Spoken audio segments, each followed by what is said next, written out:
Giveaways radio. Giveaway radio. Mu myaka ya vuba isi iri guhinduka mu buryo bukomeye.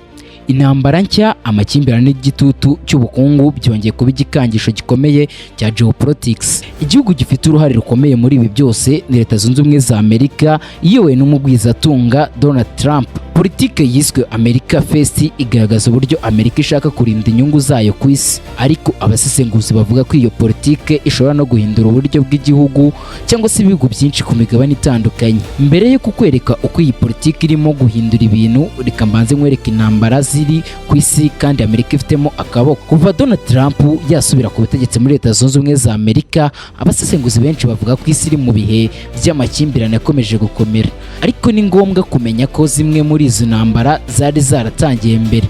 Gusa politike nshya ya Donald Trump ishobora kugira uruhare mu kuzihindura cyangwa kuzongerera imbaraga. Intambara ya Ukraine n'Uburusiya yatangiye muri 2022, ariko iracyakomeza kandi ni imwe mu ntambara zikomeye ku mugabane w'Uburayi. United States cyangwa se Leta Zunze Ubumwe za Amerika n'ibihugu bya NATO bikomeje gufasha cyane Ukraine mu ntwaro n'amafaranga, ibintu bituma amakimbirane hamwe n'Uburusiya akomeza gukomera mu gihe Donald Trump yavugaga ko najya ku butegetsi azahita ayihagarika. Muri 2023 hatangiye intambara ikomeye hagati ya Israel n'umutwe wa Hamas muri Gaza. Amerika ni umufatanyabikorwa ukomeye wa Israel kandi yakomeje gutanga inkunga ya gisirikare n'iya diplomasi. Iyi ntambara yateje amakimbirane mu burasirazuba bwo hagati, harimo n'impagarara na Irani ubu itugejeje ku ndunduro, mu gihe itarangizwa vuba yakoreshwamo n'ibitwaro bya kirimbuzi bitewe n'imivumba ya misile arimo gukoreshwa mu gusenya ibihugu byo mu burasirazuba bwo hagati. Intambara zo mu burasirazuba bwa Kongo, mu karere k'ibiyaga bigari, intambara hagati n'ingabo za Repubulika Iharanira Demokarasi ya Kongo n'umutwe wa M23 ikomeje gukaza umurego. Iyi ntambara ifitanye isano n'ibibazo bya politike, umutekano n'umutungo kamere, kandi ibihugu byinshi mpuzamahanga birimo na Leta Zunze Ubumwe za Amerika bifitemo uruhare. Intambara yo muri Sudani yongeye kwaduka muri 2023 hagati y'ingabo za Leta ya Sudani n'umutwe wa Rapid Support Force. Iyi ntambara yateje ikibazo gikomeye cy'ubuhunzi n'inzara muri Afurika kubera ibihugu bikomeye birimo Uburusiya na Amerika biri kumvana imitsi. Tugarutse ku nkuru yacu igaragaza ko Amerika irimo kugira uruhare mu mpinduka z'isi binyuze mu ntambara n'igitutu cya geopolitique. Nje ndi Hoziyana Benga, reka nze nkuramburire ibijyanye n'iyi nkuru. Iyi ni Giveaways radio.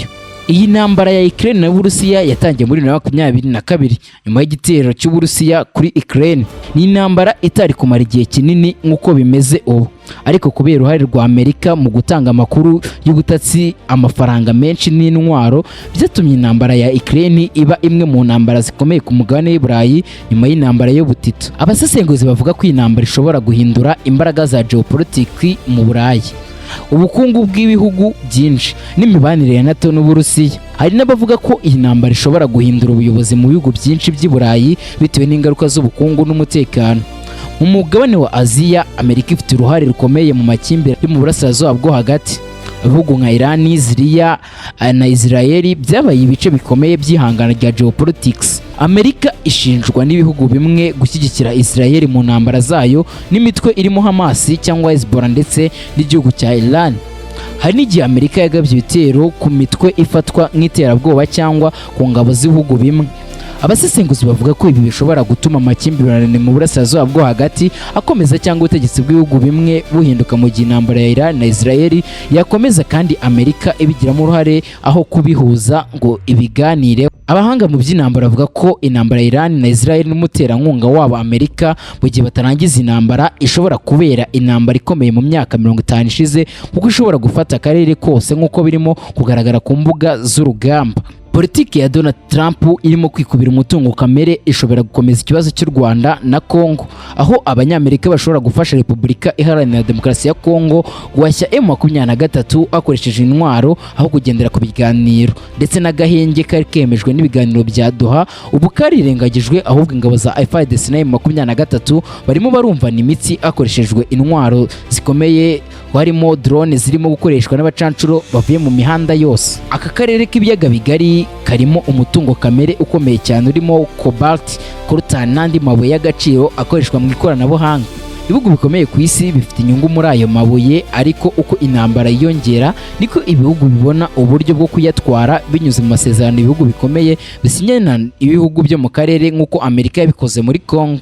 Iyi ntambara y'ubutunzi irimo kugenda ihonyora uburenganzira bwa muntu, kuko impamvu nyamukuru y'intambara yibagiranwa, ahubwo hakaba harebwa intambara y'ubukungu. Ikibazo cya FDLR, ubwicanyi ku bavuga ikinyarwanda, ubu ntawe ubyitayeho, ahubwo harebwa inyungu z'umutungo kamere ibihugu bikize birimo kwigwizaho. Abasesenguzi bamwe bavuga ko geopolitike mpuzamahanga ishobora kugira uruhare mu buryo amakimbirane yo muri aka karere agenda, harimo kongera imirwano ikomeye muri Afurika nk'intambara yo muri Sudani, ibikorwa by'imitwe y'iterabwoba muri Somalia ndetse na Mali, aho Amerika n'ibindi bihugu bikomeye bifite ibikorwa bya gisirikare cyangwa inkunga y'umutekano. Ku mugabane wa Amerika y'Epfo, ibibazo bya geopolitics bikunze kwibanda ku gihugu cya Venezuela. Amerika yashyize ibihano bikomeye ku butegetsi bwa Perezida Nicolas Maduro birangira imushimuse, ikintu kibi cyabayeho mu mateka y'isi. Nubwo Trump yashyize imbere impamvu za politike ya demokarasi n'uburenganzira bwa muntu n'ibibazo by'ubukungu, abasesenguzi bavuga ko Amerika yitwaza impamvu za politike ya demokarasi, uburenganzira bwa muntu, igasenya ibihugu bitayumvira, ibinyujije mu gushyira igitutu ku buyobozi bw'igihugu no gutuma ubutegetsi buhinduka. Ku migabane yose y'isi geopolitics irimo guhinduka. Mu Burayi, intambara ya Ukraine ihindura imbaraga za gisirikare.